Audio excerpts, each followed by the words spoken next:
만약 응급 환자를 수술하던 중 출혈이 너무 심해 혈액이 부족하다면 어떻게 해야 할까요? 여러분들은 똑똑하시니까 이 질문에 당연히 수혈을 해야 한다고 대답할 것입니다. 만약 수혈이 아닌 다른 답을 생각했다면 당신은 조금 바보. 그렇다면 질문을 바꾸어 수혈을 받는 환자가 A형 혈액형일 경우엔 어떤 피를 수혈받아야 할까요? 대다수의 사람들은 이 질문에 같은 혈액형인 A형을 수혈받아야 한다고 대답할 것입니다. 그런데 생각보다 많은 사람들이 왜 같은 혈액형끼리 수혈받아야 하는지에 대한 정확한 이유를 잘 모르고 있는데, 만약 다른 혈액형을 수혈받으면 혈액이 서로 뭉쳐 굳어버릴 수도 있기 때문입니다. 우리가 흔히 알고 있는 ABO식 혈액형 구분 방법은 1901년 란트 슈타이너 박사에 의해 처음 발견되었는데, 란트 박사는 혈액에 관한 실험을 하던 중 서로 다른 혈액이 혼합되었을 때 응집 현상이 일어나는 걸 발견합니다. 박사는 이것을 기반으로 여러가지 실험을 통해 뭉쳐진 혈액과 뭉쳐지지 않은 혈액을 구분지어 사람의 혈액형을 세 가지로 나누었고, 각각 A형과 B형 그리고 O형이라고 명명했습니다. 그로부터 1년 뒤 란트 박사의 제자들이 박사가 놓친 네 번째 혈액형인 AB형까지 발견하게 되면서 우리가 아는 총 4가지의 혈액형이 완성되었습니다. 이 각각의 혈액형들을 구분지어 나누는 가장 근본적인 기준은 항원이라는 존재로, 항원이란 적혈구에 붙어있는 단백질로 A와 B 두 가지의 항원이 존재합니다. 이름 그대로 A 항원을 가지고 있는 사람은 A형이 되고 B 항원을 가지고 있는 사람은 B형이 되며, A와 B 항원을 모두 가진 사람은 자연스레 AB형이 되고 A와 B 항원을 모두 가지지 않은 사람은 제로라는 의미의 O형이 되는 것입니다. 수혈 도중 서로 다른 혈액형이 만났을 때 응집 현상이 일어나는 이유는 항체라는 존재 때문인데, 항체는 면역체계가 신체를 보호하기 위해 만들어내는 일종의 수호자 같은 녀석이지만, 문제는 자기와 다른 성질의 항체를 만났을 때 적으로 간주하여 공격해버립니다. 이 말은 즉 수혈을 위해 들어온 다른 혈액마저 적으로 간주한다는 의미가 되고, 이로 인해 서로 다른 항체를 가진 혈액형끼리는 수혈이 불가능해집니다. 항체는 혈액형을 구분짓는 항원과 떼놓을 수 없는 친구 같은 존재로, A 항원을 가진 A형의 경우 베타라고 불리는 B 항체를 가지고 있고, B 항원을 가진 B형의 경우 알파라고 불리는 A 항체를 가지고 있습니다.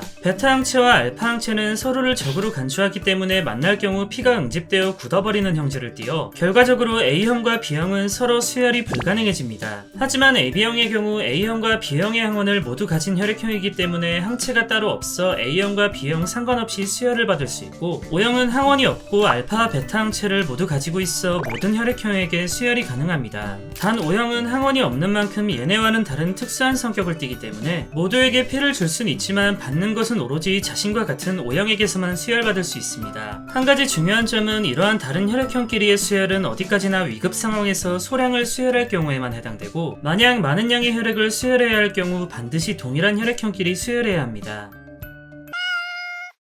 사람이 A형과 B형, O형 그리고 AB형 이렇게 4가지의 혈액형이 있듯이 사람을 제외한 다른 동물들도 당연히 혈액형이 있습니다. 물론 사람과 같은 형태의 혈액형은 아니지만 오히려 그보다 더 많고 다양한 여러 종류의 혈액형이 존재합니다. 우리에게 소중한 업진 살을 살살 녹게 해주는 소의 경우 무려 12가지의 혈액형이 있고, 원숭이의 경우 사람과 유사한 A형과 B형, O형이 있으며, 침팬지는 B형인자가 따로 없어 A형과 O형만이 있습니다. 그리고 롤랜드 고릴라의 경우 신기하게 오로지 B형만 이 존재한다고 하고, 오랑우탄은 O형을 제외한 A형과 B형, AB형 3가지의 혈액형이 있습니다. 우리에게 가장 친숙한 동물들인 개와 고양이는 서로 앙숙인 만큼 극단적인 혈액형 차이를 보여주는데, 개의 경우 무려 11개 이상의 혈액형이 존재하지만 고양이는 A와 B, AB 3가지의 혈액형만 보유하고 있습니다. 더군다나 고양이는 총 개체 중 무려 90% 이상이 A형이고, B형과 AB형을 가진 개체는 10% 미만의 극소수입니다. 그런데 이쯤 되면 이런 궁금증이 생기실 겁니다.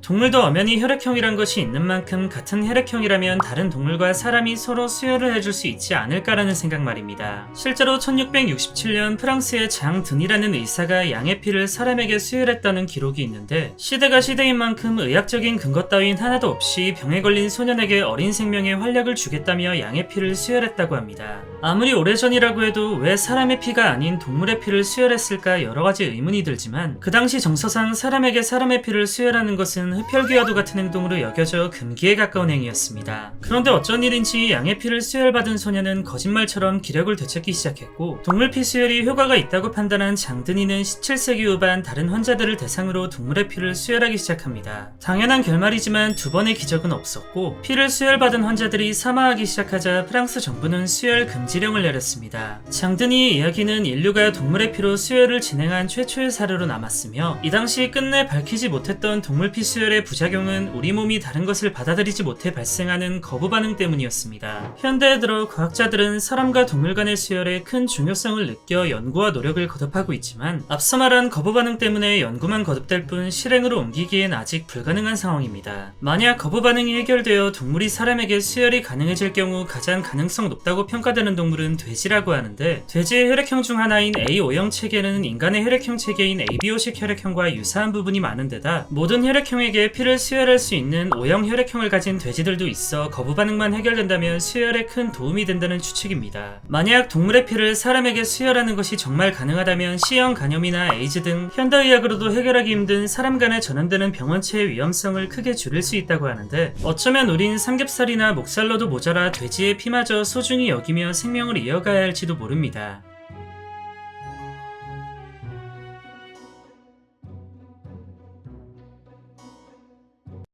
안녕히 계세요, 여러분.